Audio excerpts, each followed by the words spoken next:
ঢুকতে গেলে পরে স্কুলের পানি দিয়ে গেটে এমন অবস্থা হয়, স্কুলের ছেলেমেয়েরা পোশাক পরে আসে, ওই পোশাকটা মানে পোশাক অবস্থা করে দিয়ে আবার বাড়িতে যায় হচ্ছে পোশাক খুলে আসি, আবার স্কুলে আসে। এতে আমার ছেলে মেয়ের বহুত ব্যাঘাত ঘটতেছে। মানে স্কুলে আসি আবার ফেরত যায়, আসার খেয়ে পড়ে যায় আবার ফেরত যায়। বাংলাদেশ সমস্যা হচ্ছে আমি স্কুলের প্রধান শিক্ষক, আমি স্কুলে আসতে আমার মেন রাস্তা দিয়ে আমি আসতে পারি না।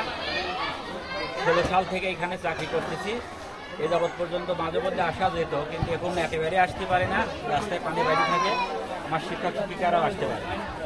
এবং এমন অবস্থা যে আমার স্কুলের ছেলে মেয়েরা গেট দিয়ে স্কুলে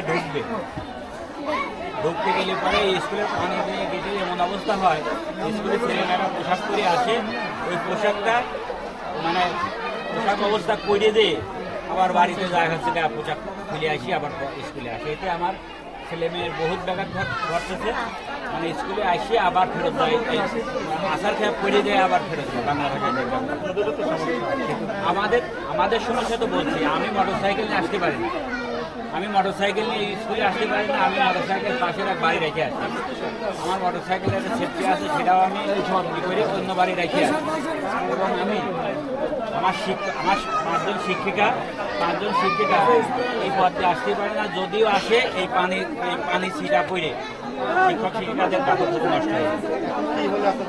অবশ্যই রোড যোগাযোগ ব্যবস্থা ভালো না হলে অত্তর এলাকার ছেলেমেয়েরা আমার স্কুলের মধ্যে আসতে না পারে, তাদের পড়াশোনার ব্যাঘাত ঘটে। ওই সাথে আমাদেরও ব্যাঘাত ঘটে, আমাদের চলাচল খুবই ব্যাঘাত ঘটে। মানে এরা অবস্থার মধ্যে আছে।